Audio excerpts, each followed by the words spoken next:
Return now to one of our big stories, a big update in the investigation into the Gilgo Beach murders. Yeah, according to Newsday, the suspect in the case, Rex Heuermann, is about to be charged with another murder.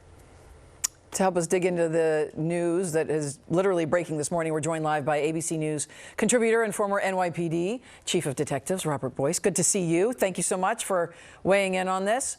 Good morning, all. Good morning, all. Good morning. Are you surprised by this at all? I know that they continue to investigate him. There were 6 days in his basement. Investigators, poking around, trying to see what else might be found. We didn't know why, and now we hear this. Well, I tell you, it's a seismic change, Michelle. It really is when you look at this case. Because now, look at the timeline. Late April into May, they do a 9-day search in Manorville. Now, there's two girls from Gilgo, two ladies, excuse me, that match that, Valerie Mack and Jessica Taylor. Their remains were in both locations.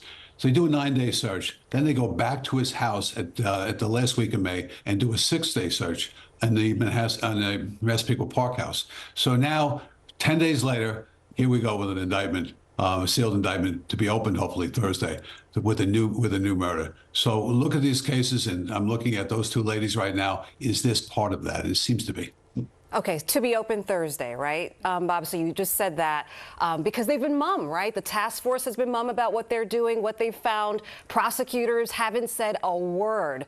So now that we have this new indictment and this arraignment happening on Thursday, will the prosecutors finally speak? Will we finally learn some more? Well, we should, and that's the whole thing. They've had great case discipline, which means they had no leaks at all in this going forward. So, and the case is developing rapidly. I will throw this out right now. They've had, he's had Heuermann hundreds of contacts with sex workers. Is this one of those ladies, or is this one of the ones in Gilgo and as well as Manorville? And that's where we're concentrating right now. These are long day searches with a lot of resources, and this is the fruition of those searches. So it'll be really interesting to see Thursday if they name the victim in this case.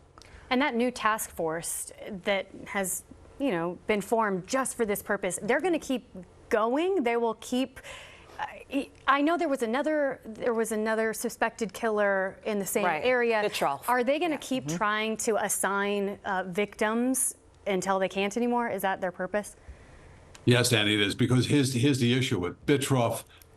He's charged with 2. They like him for a 3rd one, which they haven't been able to prove. But he doesn't appear to be it. Obviously, they're charging Heuermann. So these ladies, Valerie Mack, Jessica Taylor, they predated the Gilgo 4. They were before that. Additionally, they were dismembered. Those ladies were not. So this is a little bit of a curveball here. We're trying to figure this thing out as it goes along. But apparently, with DNA and all other things, it emerges very quickly, and the case is moving very quickly. So he's brought in a lot of talent, a lot of investigators into this case. Kudos to him, as well as the Suffolk County Police Department. They've done a great job with this. It's completely changed from what it was. And so now all of a sudden we'll have more information on Thursday, and hopefully some family has a little more justice than they had a few days ago. Yeah, very interesting. I mean, at this point, he still has pleaded not guilty.